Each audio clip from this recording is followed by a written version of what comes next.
In 1866, the first musical comedy, The Crook, opened in New York City. It was later described as a combination of French romantic ballet and German melodrama. It attracted patrons of opera and serious drama, as well as those of burlesque shows. The musical is set in the year 1600, in the Harz Mountains of Germany. It incorporates elements from Goethe's Faust, Weber's Der Freischütz and other well-known works. Evil wealthy Count Wolfenstein seeks to marry the lovely village girl, Amina. The Count arranges for Amina's fiancé to fall into the hands of Herzog, an ancient master of magic. The Crook was a musical extravaganza, and for the first time ever, audiences saw drama, were entertained by an orchestra, and saw 100 gypsies on the stage. A new, totally American art form, the Broadway musical, had been created. A ballet troupe was brought over from France to perform at the Academy of Music. However, the building had burned down before the ballet troupe had a chance to perform. The promoters of the ballet had invested a lot of money in bringing the troupe over from France, and needed to find an alternate place for the troupe to perform. The theater options at that time in Manhattan were very limited. One of the options was Niblo's Garden.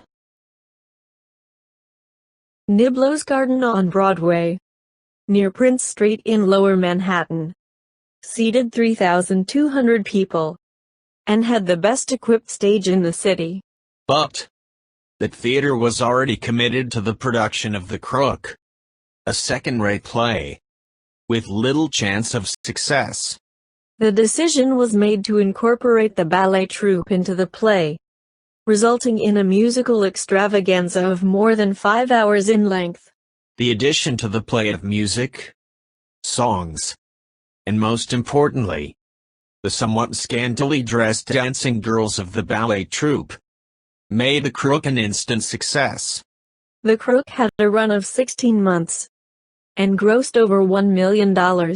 We will now have a short video about the play, The Crook. The Pleasure Gardens of Lower Manhattan. Pleasure Gardens. The term sounds dreamy and enchanting, and for 18th and 19th century city residents, these gardens definitely were. Recreational spaces open day and night that featured landscaped gardens, lights, music, theater, fountains, and grottos. Pleasure Gardens offered a co-ed social scene, plus the latest fancy refreshments, the alcoholic kind, as well as the always favorite indulgence, ice cream. Exclusive Niblo's Garden soon became hugely popular, taking over an earlier pleasure garden at Broadway and Prince Street in 1825 and expanding it with a theater and open-air saloon.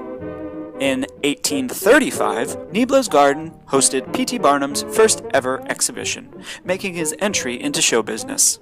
The first theater at Niblo's Garden was destroyed by a fire in 1846. It was not rebuilt and opened until the summer of 1849.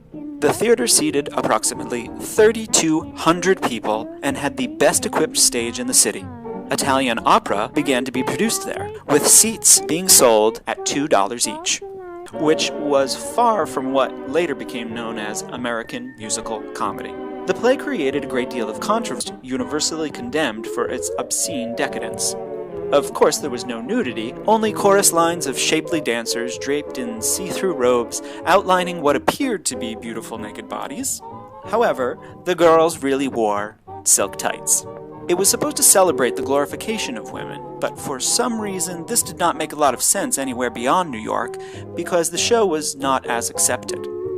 It did have a long run in NYC, which may indicate that New York accepted decadence. As seen here in the show's play was Ta Ra Boom Die, which was revised in 1891 and became a big hit in both America and England.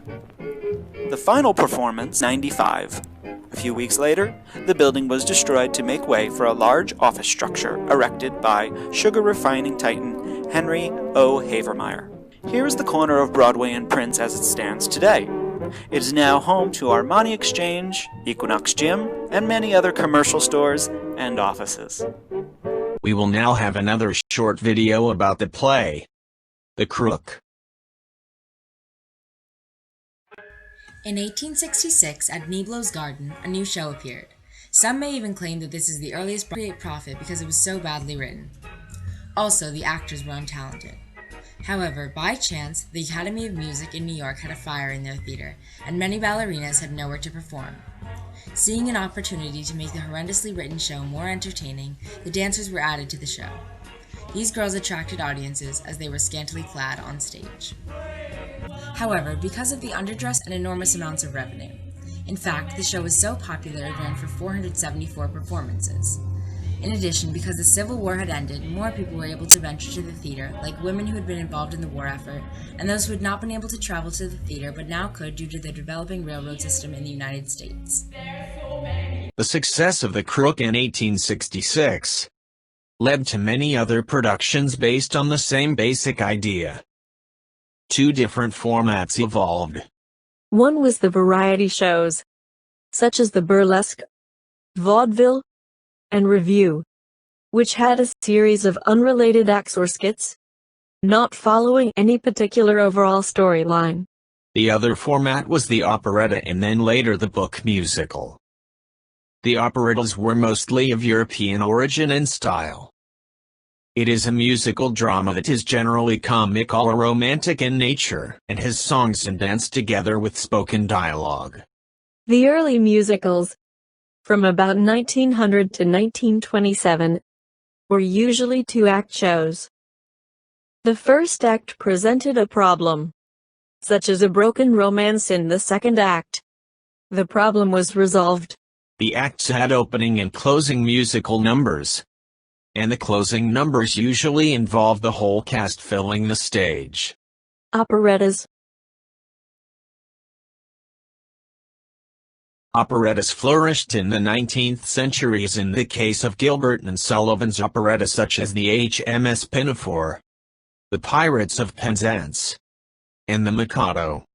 Examples of operettas are the Gilbert and Sullivan operettas in the late 1800s that were very popular in Britain, as well as in the United States are the Pirates of Penzance, The Mikado, and the HMS Pinafore. Gilbert and Sullivan's HMS Pinafore had its American premiere in 1878 and was an instant success. Within a year, more than 90 HMS Pinafore companies were touring the U.S. The success of the show influenced the beginning of musical theater in New York as a large-scale business. After the middle 1860s, and for the rest of that century, the American stage was literally flooded with foreign operettas. In the late 1890s, the British showman and entrepreneur George Edwards brought his London Gaiety Girls to New York City. He called his production musical comedy to distinguish it from his previous burlesques. Much of American popular music of the first decades of the 20th century was written by European immigrants, such as Victor Herbert, Rudolf Frimmel, and Sigmund Romberg. They were all classically trained in Europe and brought a form of operetta to the United States that was, in every sense, the source for musical comedy. It was sentimental and melodious, and established a tradition of the play based on musical numbers and songs. Among the noted operettas was Victor Herbert's Babes in Toyland, 1903, and Naughty Marietta, 1910. Here's a postage stamp honoring Victor Herbert. This is one of Victor Herbert's most famous operettas, Naughty Marietta. Naughty Marietta was made into a movie in 1935, starring Jeanette MacDonald and Nelson Eddy.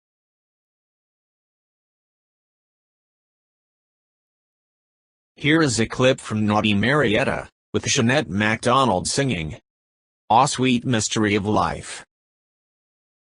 Rodolfo! Rodolfo, play! Play a song, my song! Sì, sì, bella mia.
Next, we will see a clip of Jeanette MacDonald singing Italian Street Song.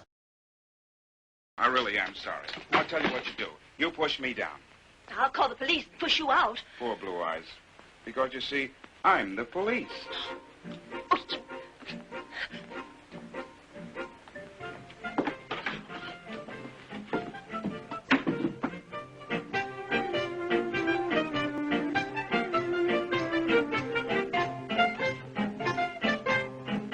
Hey, Rodolfo! Hi, Captain D. Where's that plump daughter of yours? The one who sang? Oh, she got married, see. She moved down to Biloxi settlement. But, monsieur, my daughter, Suzette, she sing too. Suzette? Huh? Wait, now ready. Ready? Suzette? It's awful, everybody getting married. Must be the time of the year. I suppose so.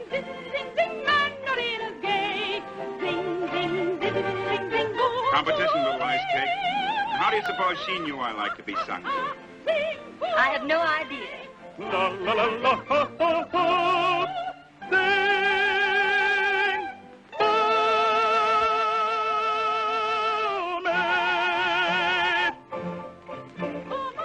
you know, you ought to learn to sing.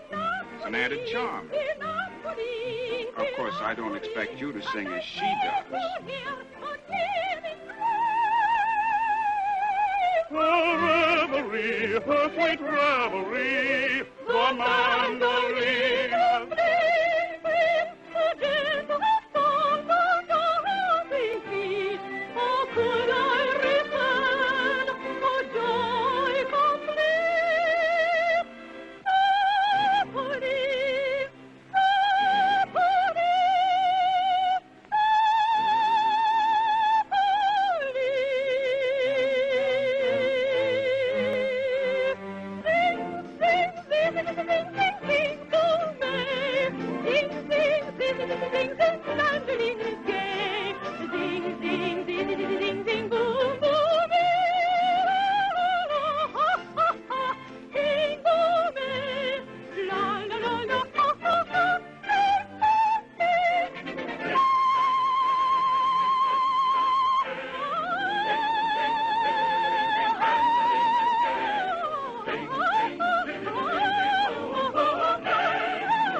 Sigmund Romberg's works, such as The Student Prince, 1924, and The Desert Song, 1926, were also made into successful motion pictures. We will now see an excerpt from The Student Prince. Drink, Drink, Drink, or The Drinking Song, is from the movie The Student Prince, sung by Mario Lanza. The movie starred Anne Blyth and Edmund Purdom, with songs sung by Mario Lanza. Salamander.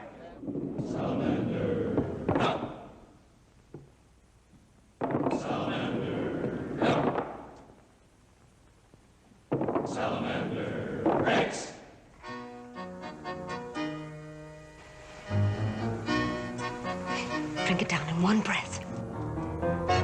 Drink, drink, drink, drink, drink, drink, drink. 1, 2, 3, 4. Lift your stein and drink your beer. 1, 2, 3, 4. Lift your stein and drink your beer. Drink, drink, drink. 2 eyes that are bright as stars when they're shining on drink. Drink, drink, drink. 2 lips That are red and sweet as the fruit on the tree. Here's a hope that those bright eyes will shine, lovingly, longingly, soon into mine. May those lips that are red and sweet tonight with joy my own lips meet. Drink, drink, let the toast start. May young hearts never part. Drink, drink, drink, let every true lover salute his sweetheart. Drink, drink, drink. 2 arms that are wide and warm as the rose in the sun. Drink, drink, drink. 2 hearts that will love one only when I am the one. Here's a hope that those soft arms will twine.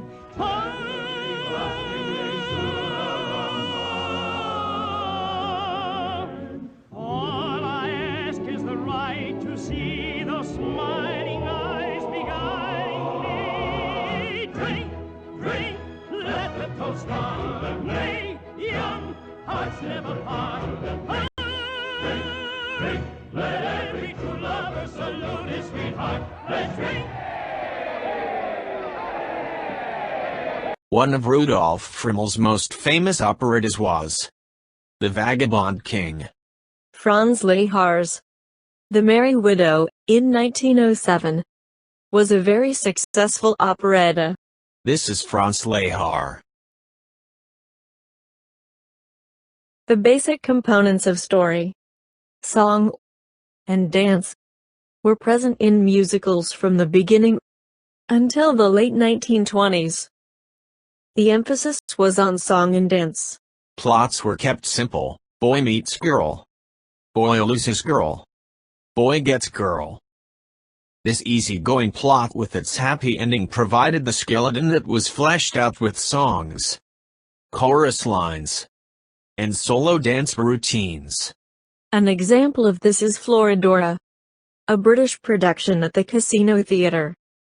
It is a play about romance and perfume on an island in the Philippines.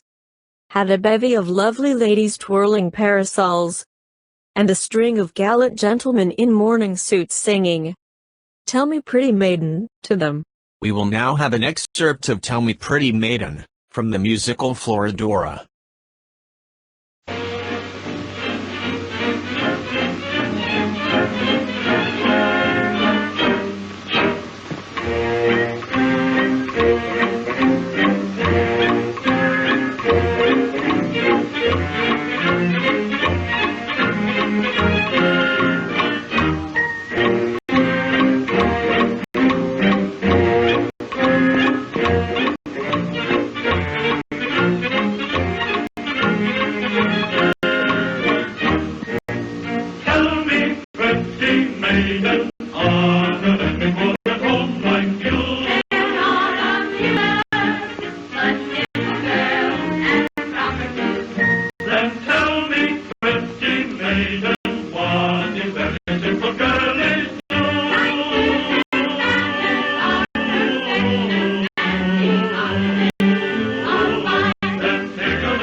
The song, the play and the girls all became instant favorites.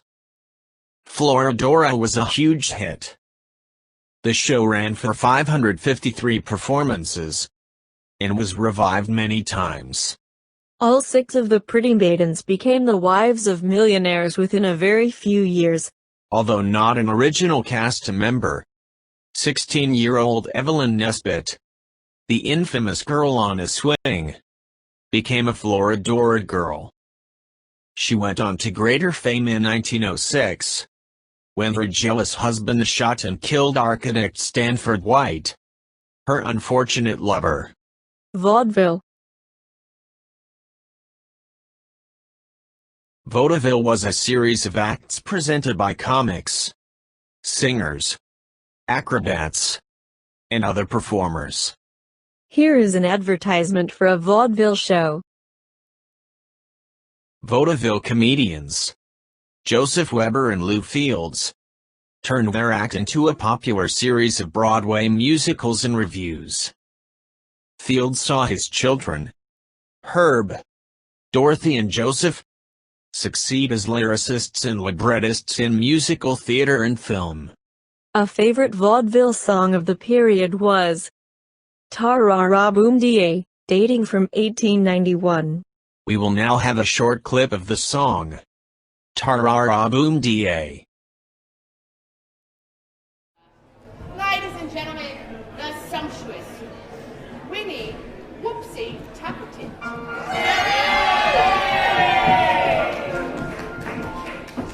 Now I'm a lively girl, you see, the toast of high society. Strictly between you and me, as fond of fun as fun can be. I'm not too young, I'm not too old, not too timid, not too bold. Just the type you like to hold, just the type for sport, I'm told.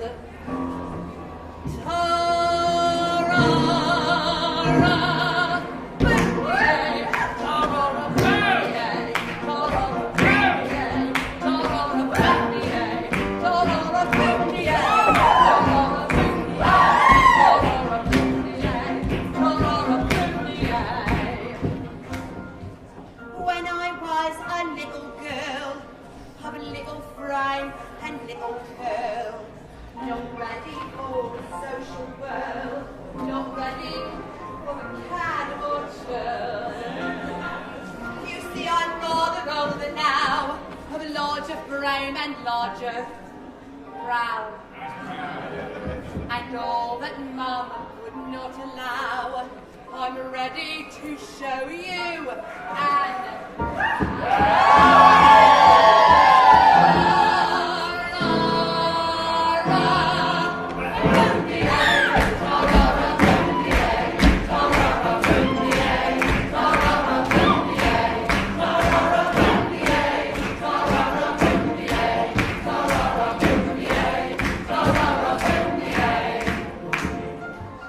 the men all come to Sal's and stare at my legs and derriere. They say I'm beyond compare, and do I mind it? Au contraire. And so, dear fellows, if I may. You may! Really? Yes! Well, all right then. Since you've been so kind to pay. And pay, and pay, and pay. I'd so like to show you the way to do ta-ra-ra boom-yay. Come on, girls. Here we go, ladies.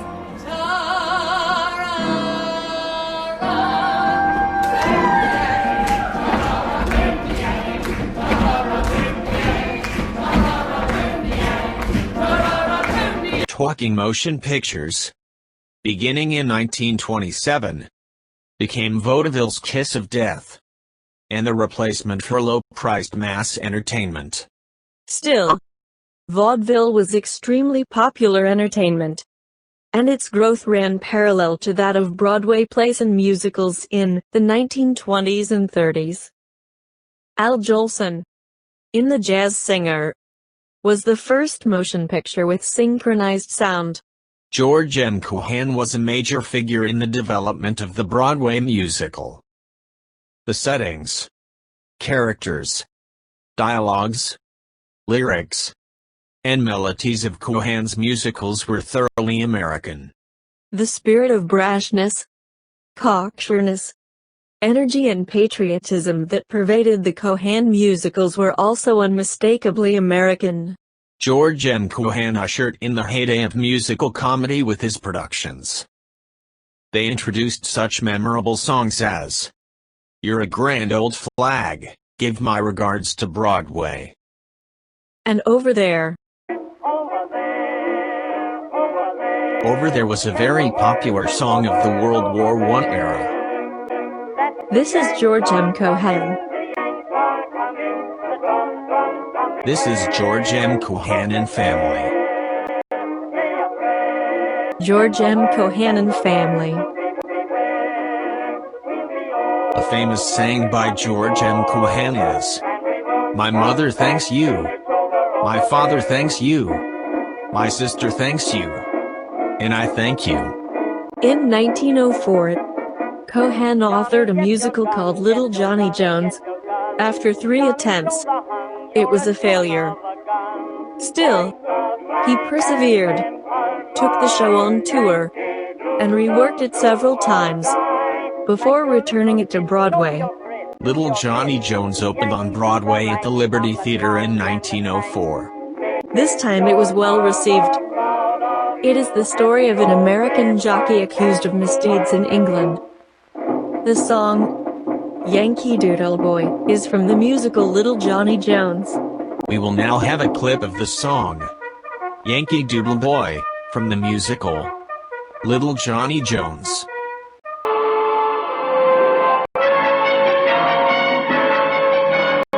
I'm a Yankee Doodle dandy, Yankee Doodle do or die. A real live nephew of my Uncle Sam. I was born on the 4th of July. I've got a Yankee Doodle sweetheart. She's my Yankee Doodle joy.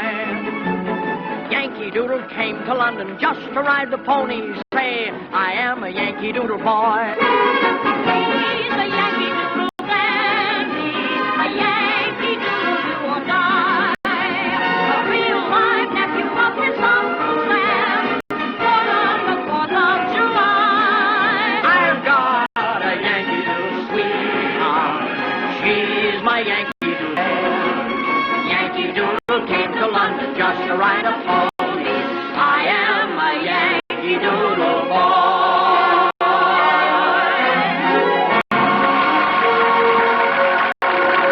Little Johnny Jones introduced 2 hit songs. The first was, I'm a Yankee Doodle Boy, and the second song was called, Give My Regards to Broadway. Along with Irving Berlin's 1940s song, There's No Business Like Show Business, from Annie Get Your Gun. Give My Regards to Broadway is considered one of the 2 national anthems of the Broadway theater. In 1943, a movie about the life of George M. Cohan was released. This is from the movie Story of George M. Cohan. More from the movie Story of George M. Cohan. This is George M. Cohan. This is George M. Cohan. This is George M. Cohan. In I'd Rather Be Right. Cohan established some of the principles that were to govern musical comedy writing. Any plot, however far-fetched and improbable, was useful as long as it could be the basis for the songs, dances, routines, and comedy episodes. The book was subservient to these elements within the play. For many years afterwards, American musical comedy was governed by these principles. Cohan's next show, in 1906, was called 45 Minutes from Broadway. The score had some standards that are still sung today. Most notably, Mary is a grand old name. We will now have a clip of Mary is a Grand Old Name, from the musical 45 Minutes from Broadway. In 1909, Cohan opened another hit called The Man Who Owns Broadway, and indeed he did.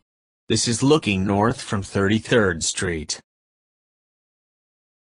In 1911, Cohan built his own theater, Cohan's Theater, on the corner of Broadway and 43rd Street. Oh You Beautiful Doll is from 1911. Cohan was brash, arrogant, and confident in his own talent in the first 2 decades of the 20th century. He wrote and starred in hit after hit. In 1917, Cohan produced Over There. From Little Johnny Jones in 1904 to the 1920s, George M. Cohan, as an actor, singer, dancer, writer, director, and manager, truly owned Broadway. There is a statue of Cohan in Times Square. Here is a postage stamp honoring George M. Cohan. Reviews have their roots in variety, vaudeville, and music halls. Besides the growing popularity of the operetta in Broadway's repertoire, the other notable musical event of the 1900s occurred in 1907, as The Follies of 1907. The Follies of 1907 was produced by Florin Ziegfeld. While it was not the first revue on Broadway, it was certainly the most lavish ever to be produced. From 1907 the Ziegfeld Follies were produced every year until Ziegfeld's death in 1932. The Ziegfeld Follies then continued intermittently until 1957. This is from the Ziegfeld Follies of 1907. Others tried to imitate the Ziegfeld Follies, as they later became known in 1911, but none were as spectacular, or nearly as successful. These shows glorified the American girl with huge musical production numbers. Half of the budget of the Ziegfeld Follies went to gorgeous costumes. Comic sketches and other variety acts balanced the program. We will next have a clip, Introduction to the Ziegfeld Follies, from the PBS documentary, Broadway, the American Musical.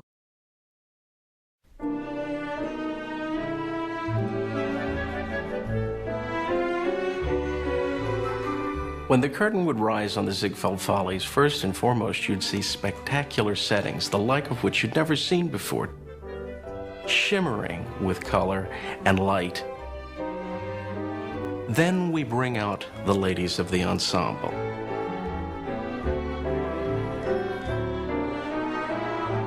There were grandiose and beautiful production numbers, which were Ziegfeld's favorite part of the show. The novelty acts, the sketches, and then the tableau vivant. There were gorgeous girls and they were vaguely undressed, but the whole thing was innocent and very American. Ziegfeld made a myth of the American extravaganza. It was abundance of talent, abundance of design. Erte did the curtains. Everything was absolutely the best that money could buy, and that's what he sold. The Ziegfeld Follies. Notice on the marquee the names of Bob Hope and Fanny Brice. This is the Ziegfeld Follies with Mandy in 1919. This is the Ziegfeld Follies of 1924 and 1925. This is the Follies and Florence Ziegfeld.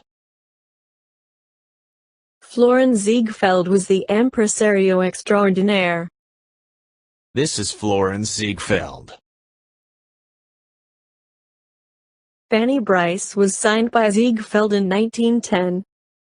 We will now see a clip of Fanny Brice singing Cooking Breakfast for the Man I Love from the 1930 movie Be Yourself.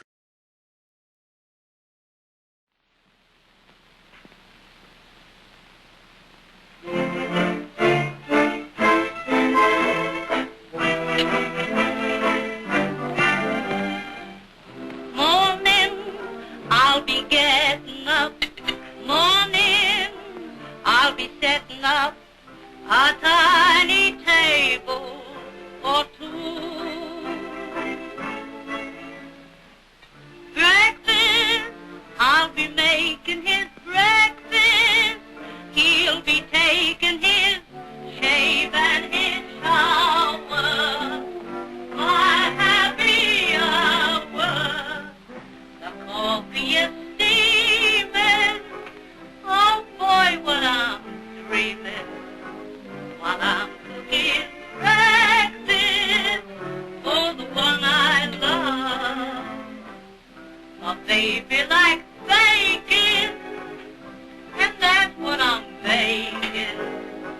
While I'm cooking breakfast for the one I love. Our life has been so nice and chummy right from the start. When I won his tummy, I won his heart. A baby is happy, no wonder I'm happy. While I'm cooking breakfast for the one I love. In the present day, the tradition of the musical review is still alive, especially in Las Vegas, as in Bally's Jubilee, and the production shows on cruise ships. Up until the late 1920s, the Broadway musical was rarely based on a text or book that was thought to be suitable. The usual practice was for a producer to have a star, or a group of stars, under contract and then develop a play that would highlight the special talent of performer or performers. The important thing in the early musicals was the kind of routine or part that was assigned to the stars. And it did not matter at all if much of this was relevant to the story. A pattern was evolved which for a long time was adhered to inflexibly. Beginning with the rise of the curtain, a line or two of fetching chorus girls chanted an opening number. Mammoth production sequences ended each of the acts. The girl always captured the boy, and the villain always met his just due. Within such a rigid formula. However, some creative figures were able to bring some distinction and personality of style. There were composers like Frimmel, Romberg, Victor Herbert, and Jerome Kern, lyricists and librettists like P.G. Wodehouse, Guy Bolton, Otto Harbach and Oscar Hammerstein II, and performances by stars like Marilyn Miller, Vernon and Irene Castle, and many others. Many of the songs were composed on Tin Pan Alley, which was West 28th Street, between 5th and 6th Avenue in Manhattan. The term Tin Pan Alley may have come from the sound of many pianos, resembling the banging of tin pans. After many years, the term came to refer to the U.S. music industry in general. From time to time efforts were made to break loose from the bonds of the rigid formula, especially due to the efforts of Jerome Kern. Jerome Kern is one of America's great composers of popular song. But he is much more than that. He is responsible for marking a turning point in the history of the American musical theater.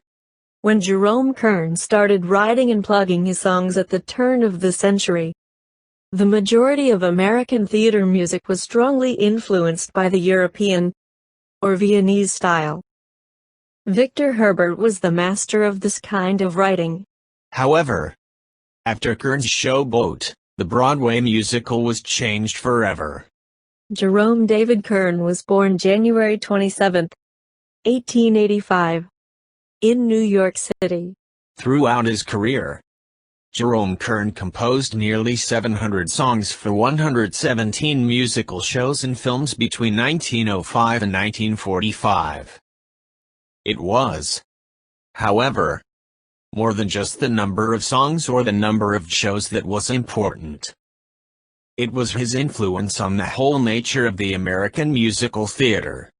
His parents named him Jerome because they lived near Jerome Park, a favorite place of theirs.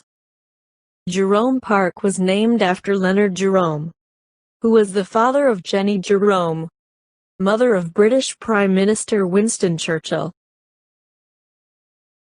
Kern studied at the New York College of Music, and then in Heidelberg, Germany. When he came back to New York in 1905, he started working as a rehearsal pianist and then as a Tin Pan Alley song plugger. He wrote new numbers for revivals of European operettas. It didn't take long for him to become a prominent and renowned composer in 1912. He produced The Red Petticoat, the first musical comedy containing only his own music. The Princess Theatre opened in 1912. It was a small theater with only a few hundred seats. As a result of the small stage size and limited seating, it could not accommodate and generate enough revenue to put on a revue or operetta.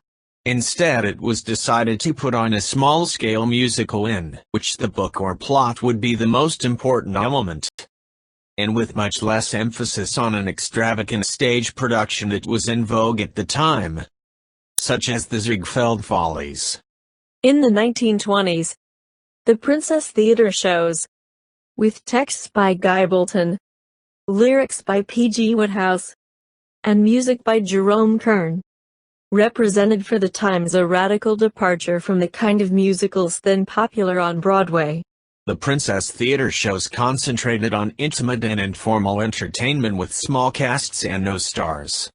In place of production numbers, humorous skits and chorus girl lines, these musicals concentrated on sophistication, witty dialogue, amusing incidents that rose naturally from the context of the play, charming music, and a distinctly American personality of plot and characters.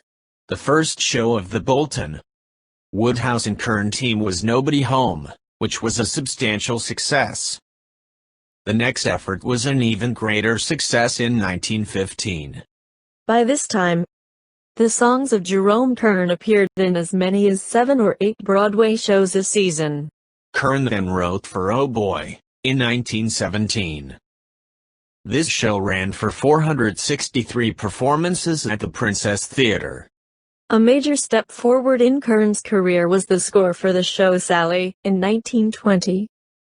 This show was presented at the larger New Amsterdam Theatre. That represented a step forward in Kern's writing, which incorporated much of the new dance music of the time.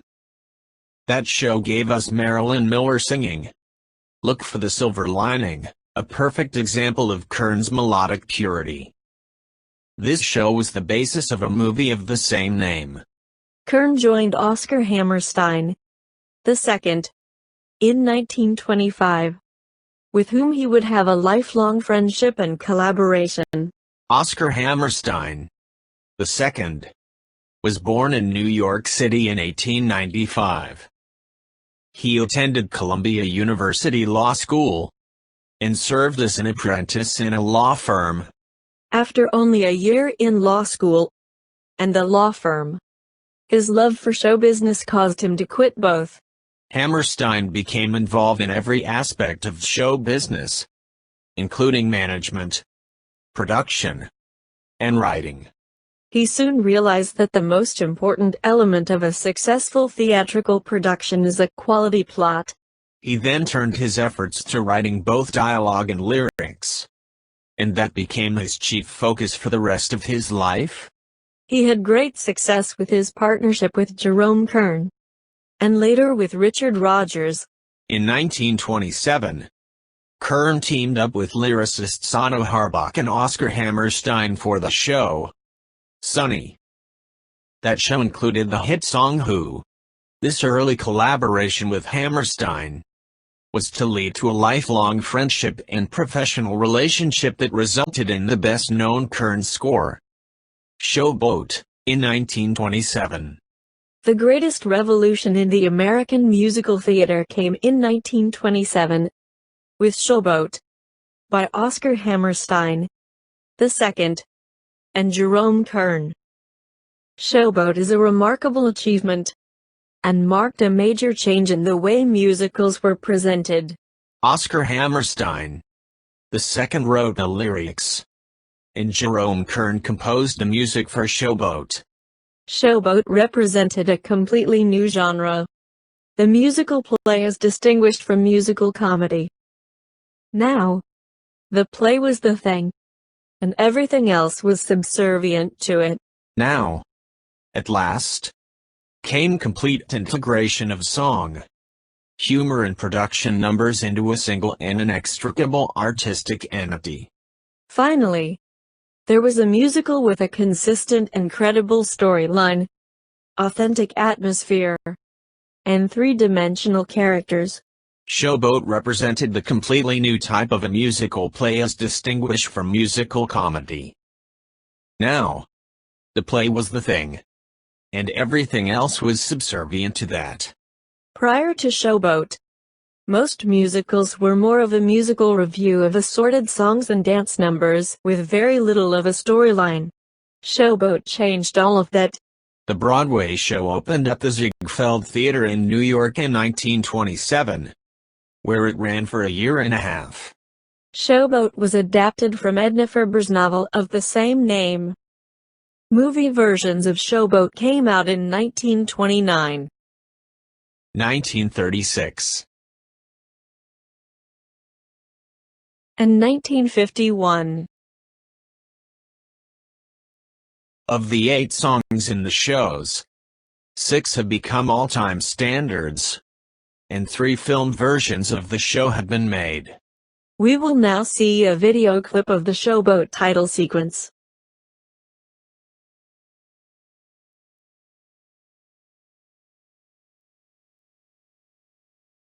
We will now see another video clip of Showboat, with the arrival of the Cotton Blossom at a town along the river. Showboat is based on a 1926 novel of the same name by Edna Ferber.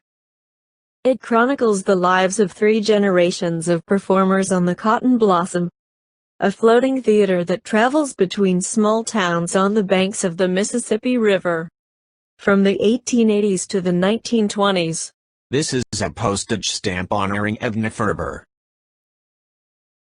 Songs in Showboat have become associated with unforgettable stars like Helen Morgan, Irene Dunne, Howard Keel, Lena Horne, and Paul Robeson, who will always be identified with Old Man River. We will now see another video clip of Showboat, with the song, Why Do I Love You?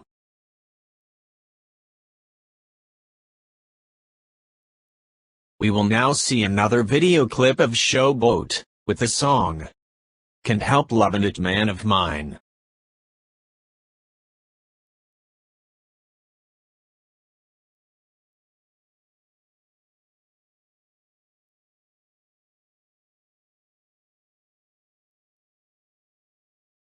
Another video clip of Showboat, with the song, Old Man River.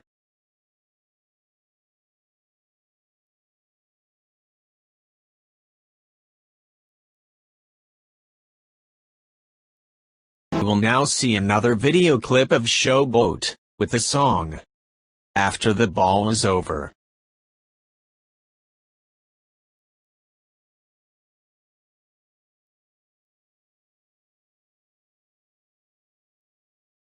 Showboat. Most musicals were more of a musical review of assorted songs and dance numbers, with very little of a storyline. However, Showboat was a hit thanks to the brilliance of the music, the literacy and humanity of its book and lyrics, and even more so, due to the tight integration of the story and the musical numbers. This is the American Queen steamboat, which currently has cruises on the Mississippi River from New Orleans to Memphis and Memphis to St. Louis, and then on to the twin cities of Minneapolis and St. Paul. How would you compare Showboat to the musicals of today? Do you prefer the old-style musicals like Showboat, Oklahoma, and Carousel? Showboat was the earliest U.S. musical play with a serious plot drawn from a literary source. The show was a turning point in musical theater. Jerome Kern had further success with The Cat and the Fiddle in 1931, and music in the era. In 1932 and 1933, Kern wrote the score for the Broadway musical Roberta. Roberta featured the hit song Smoke Gets in Your Eyes. In 1933, Kern went to Hollywood to work on the filming of the Broadway show.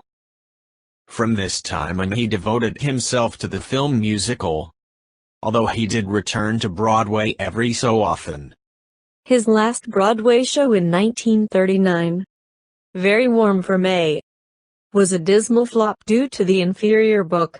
However, it had a fine musical score which included the Kern Hammerstein classic song, All the Things You Are, in Hollywood. However, Kern remained very successful. Kern collaborated with talents like Fred Astaire and Ginger Rogers, and lyricists Otto Harbach and Dorothy Fields, to produce some of his most haunting and memorable songs. For Swing Time, starring Ginger Rogers and Fred Astaire, he wrote The Way You Look Tonight. The Way You Look Tonight had lyrics by Dorothy Fields. It won the Academy Award in 1936 for the best song. The 1952 movie, Lovely to Look At, featured music by Jerome Kern. In 1941, Kern and Hammerstein teamed up to write a song for a city which had just been occupied by Nazi Germany. That song, The Last Time I Saw Paris, was featured in a movie of the same name with Elizabeth Taylor, and won an Oscar for Best Song. We will now have a video with the song, The Last Time I Saw Paris.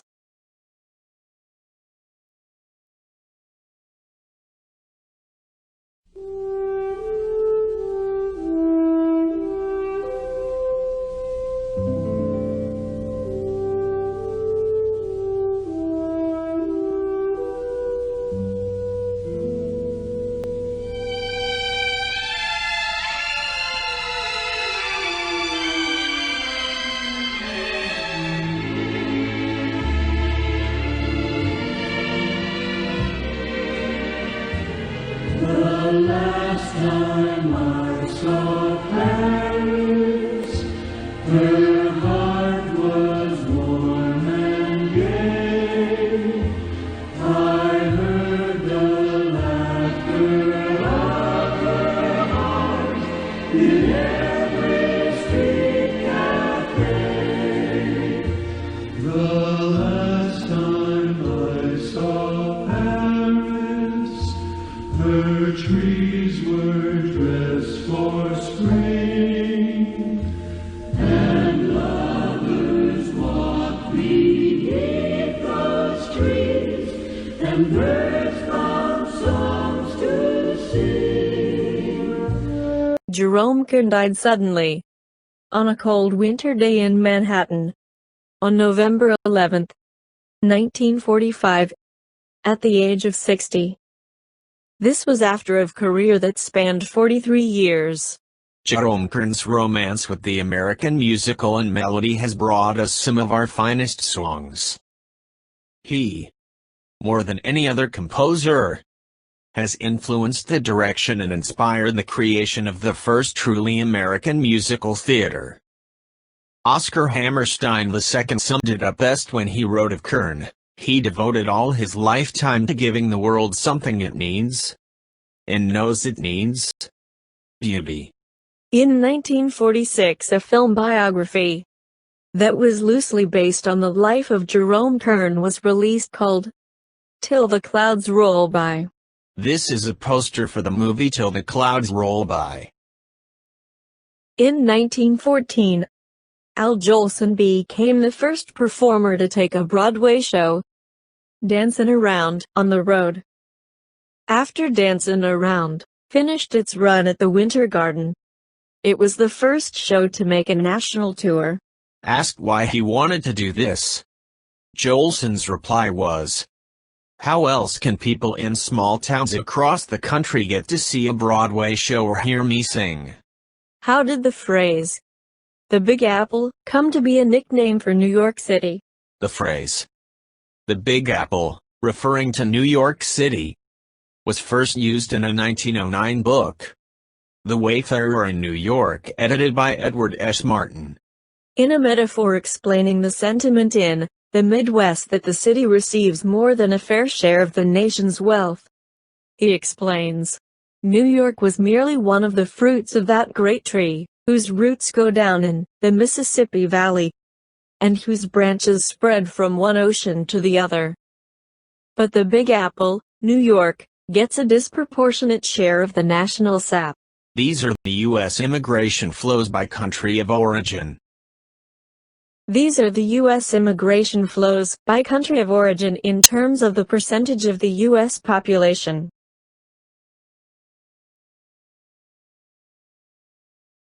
Recommended video, BBC Imagine 2013 Broadway musicals, A Jewish Legacy.